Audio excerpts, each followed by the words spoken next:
All right. First and foremost, I want to give all praise, honor, and glory to Yahweh, Bahashem, Yahweh Shai, Bahashem Rakakadash.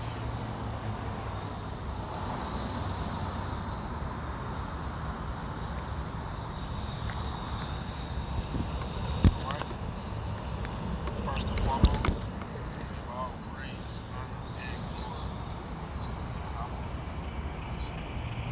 Yahweh. And this lesson is going to be on what happened at camp this past Saturday.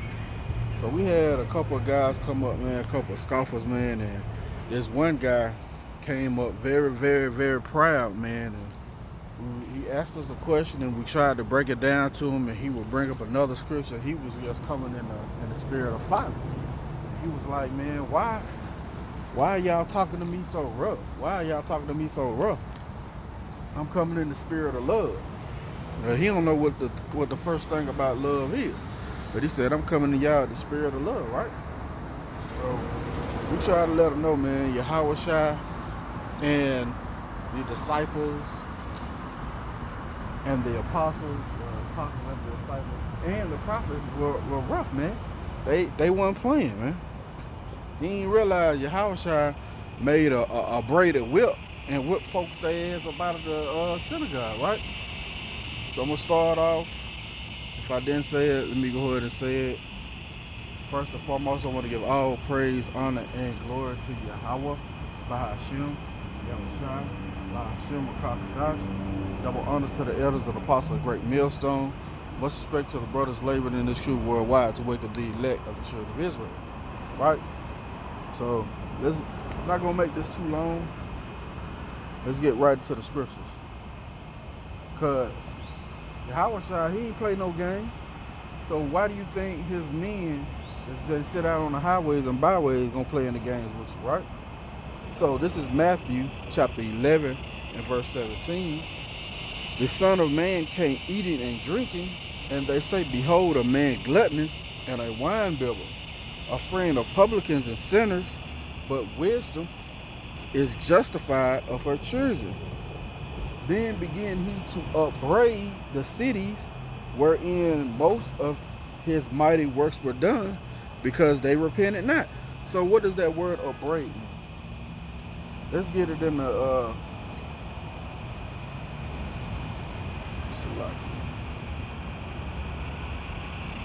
let's get it in the Hebrew, right?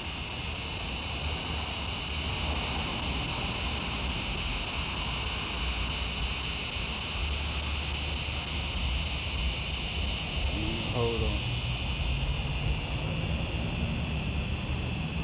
Salaki Saints. Alright. Make sure we still good.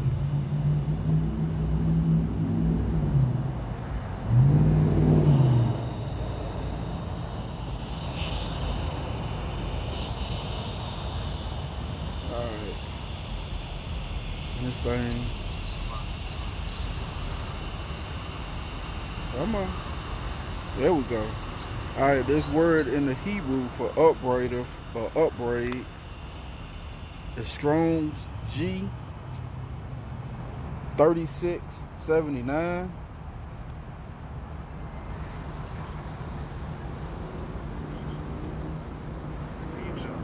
Aladizo, right? It says to reproach, upbraid, revile, of deserved reproach, right? It says of deserved reproach to revile, right? It says upbraid of casting teeth, suffer reproach. So Yahushua wasn't playing, man. He was coming up cussing these folks out, man.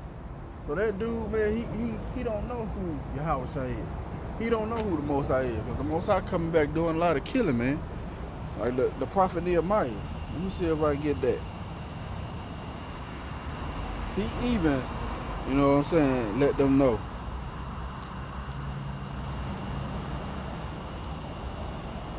Let me see if I can get it right quick. Nehemiah wasn't playing with him, man. Right? Because it said he smoked certain of them. And why? Because they were going out. They was marrying the heathen women. And the heathen women had them speaking in 2 different languages. They ain't even, but Salaki, the heathen women had them speaking in their own language. And the children didn't even know Hebrew, man. Right? Bear with me. And the elder Banat Zakba did a beautiful lesson this evening. You know what I'm saying? Highlighting men not wanting to go out and do the work, man. But you got to put your body up as a living sacrifice, man. Right? So this is Nehemiah chapter 13 and verse 25. And I contended with them and cursed them and smote certain of them and plucked off their hair. So when you contending with somebody, you fighting with them, man. When you cursing them out, that's you telling them what the hell wrong with you, right? When you smoke some of them, you actually slapping them up, man, right? It says, and plucked off their hair and made them swear by God, saying, ye shall not give their daughters unto their sons, nor take their daughters unto your sons for yourselves, right? So he was letting them know, man, hey, all prophets and men before us were austere men, right? Let me get this. This is Romans chapter 15 and verse 4. For whatsoever things were written aforetime were written for our learning, that we, through patience and comforts of the scriptures, might have hope. So we understand these things, man, from the foretime of what happened, man, because Yahushua didn't play, man. And we're going to go into this parable, right? Yahushua. Let me see. This is Luke chapter 19. You know what? I'm going to read 2 parables. You start at verse 12. And he said, therefore a certain nobleman went into a far country to receive for himself a kingdom and to return. And he called his 10 servants and delivered them 10 pounds and said unto them, occupy till I come. But his citizens hated him and sent a message after him saying, we will not have this man to reign over us. So these men did not want Yahushua to reign over them, right? They didn't want to do the work. That's basically what they're saying. It says, and it came to pass that when he was returned, having received the kingdom, then he commanded these servants to be called unto him, to whom he had given the money, that he might know how much every man gained by trading, right? Then came the first, saying, Lord, thy pound have gained 10 pounds. And he said unto him, well, thou good and faithful servant, because thou hast been faithful in a very little, and have thou authority over 10 cities, right? And the second came, saying, Lord, thy pound have gained 5 pounds, right? And he said, likewise to him, be thou over 5 cities. And another came, saying, Lord, behold, here is thy pound, which I have kept laid in a napkin, right? So this is a man who knew what the Lord wanted to do, and he didn't do it, right? Now listen to this, because this is Yahushua letting you know, man. He ain't coming back playing with you niggas, man. He said, go do the work, do the work. And that's what something that Baptist Christian couldn't understand. Why y'all speaking so harsh to me? Well, this is an example that Yahushua set up from the beginning, man. So if you can't get it, this ain't for you. Move on. And that's what the elder, so like not the elder, well he is an elder because he's been in the truth for a long time. Brother Aram, you know, head of the Birmingham camp. He told him, man, this ain't for you. Move it up the block. But the dude was so prideful, he couldn't move it up the block. Coming with that Christianity doctrine, man. Right? Let's get back to scriptures. And he said, likewise, Salaki. We start at verse 20. This is Luke chapter 19 and verse 20. And another came saying, Lord, behold, here is thy pound, which I have laid up in a napkin.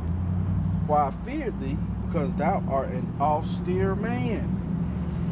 Thou takest up what thou laidest not down, and reapest that thou didst not sow. Right? So Yahweh Shai, you know, he is an austere man. And he ain't coming to play no damn games with you niggas, man. So that dude did not know, period, who Yahweh Shai was.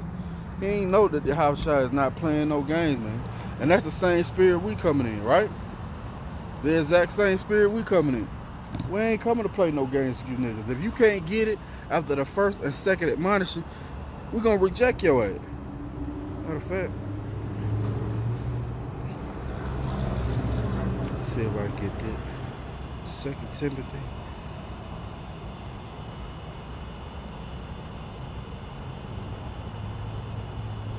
First Timothy, Slack. But that dude couldn't get it, man.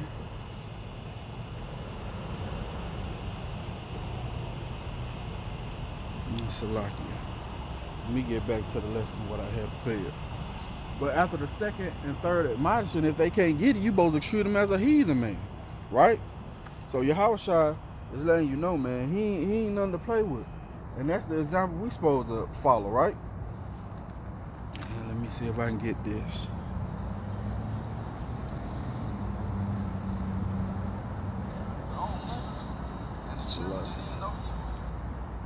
Let me see.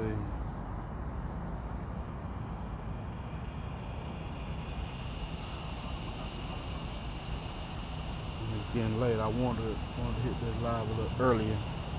I think I'm gonna go ahead and close it down for right now. I don't know what time this part closes, but more than likely I'm gonna try and revisit this lesson later on tonight. But let me close it out with this. All right.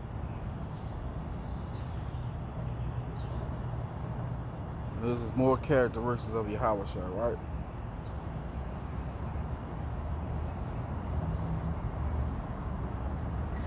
This is the book of Revelation, chapter 3 and verse 15.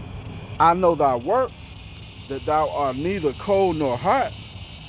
I would thou wert cold or hot. So then, because thou art lukewarm and neither cold nor hot, I will spew thee out of my mouth, right? So if you ain't hot on fire for this word, and if you old soft-ass Baptist preacher-ass nigga, you can't get this, man. And guess what? Yahweh Shai gonna kill you, man. Because it's either life or death, man.